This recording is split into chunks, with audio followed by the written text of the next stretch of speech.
Darie Butra from BSHM1. So in this video, I will be demonstrating the do's and the don'ts of some exercises. We should do the proper things or the proper positioning in some exercises so that we can avoid any injuries and any harm to our body.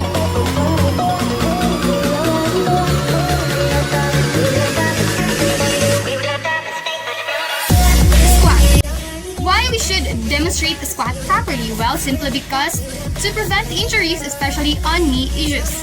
And if it is properly done, the muscles recruited and built that will actually improve the knee stability to be exact, and strengthen the connective tissue surrounding the knee. So how we should do this properly? Well, stand with feet a little wider than the hip width, toes facing front.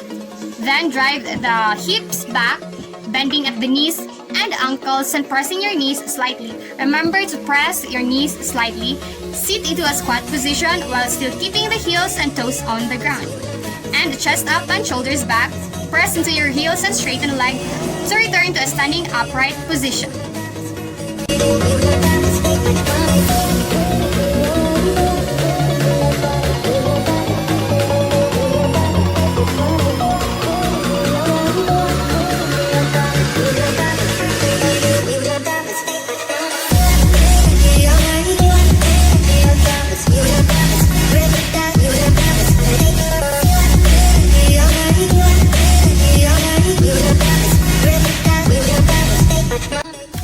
Lunges.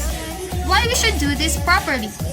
We should follow the right body positioning in doing this because it will help the lower body strength and endurance. And when done correctly, it can effectively target the lower body muscles without placing added strain on your joints. Then, how we should do this properly? We should keep our feet hip width apart to avoid walking tightrope and wobbling to one side. And do engage core and keep our back straight. Remember to have this straight. Do engage core and keep our back straight for stability endurance during the entire movement. Use arms for extra balance. Use these arms and put this on your hip if needed. But don't let your knee extend beyond the toes of your leading leg. Don't let your rear knee rest on the ground, just above the ground. Don't continue in any noticeable pain when it arises. And don't lean backwards, forwards, or hyperextend your neck.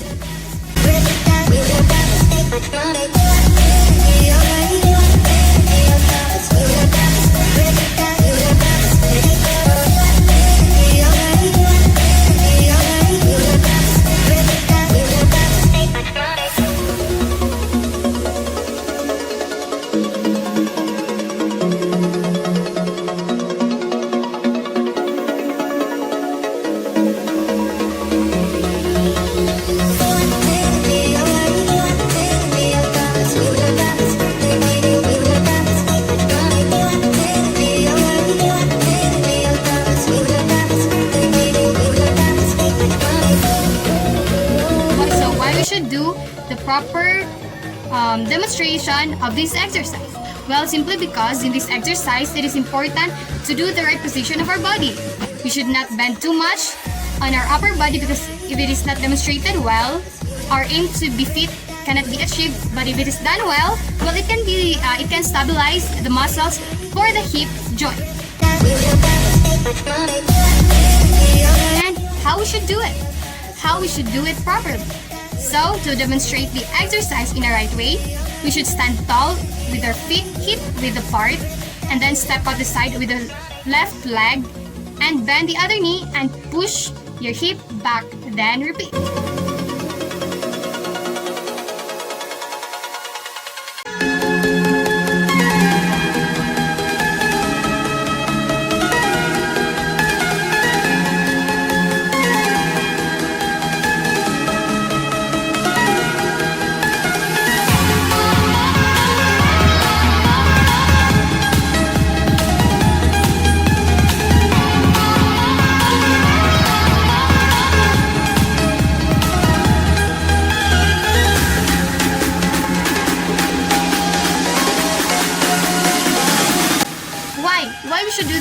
properly, why we should exercise like lift properly.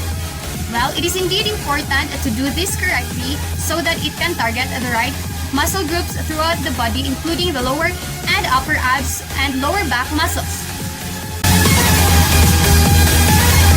Then how we should do this? Well, first, we should observe that our body is fully on the ground.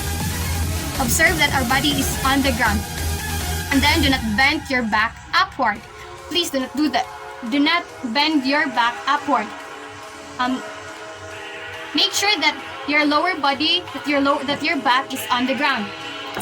Then it should be fully laid down. It should be fully laid down on the ground. Then bend both of your knees and alternately push them upward.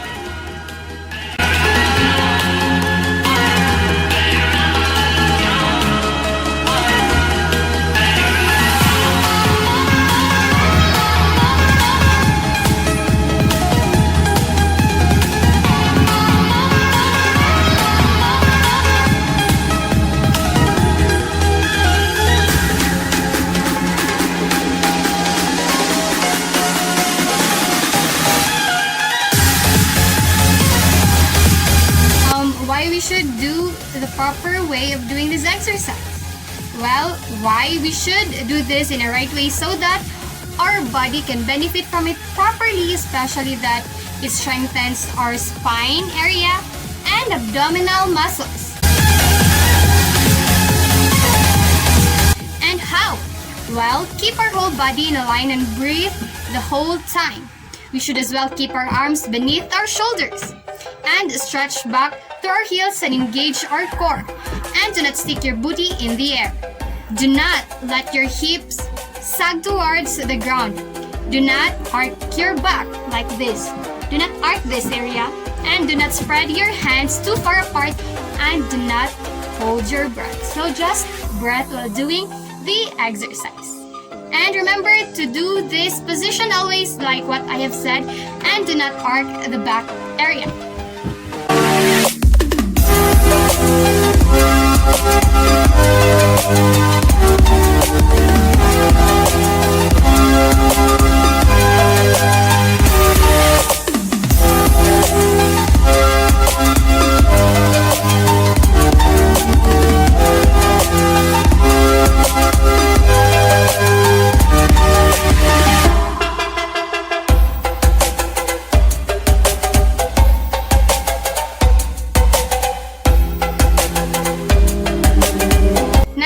Next would be the single leg lift.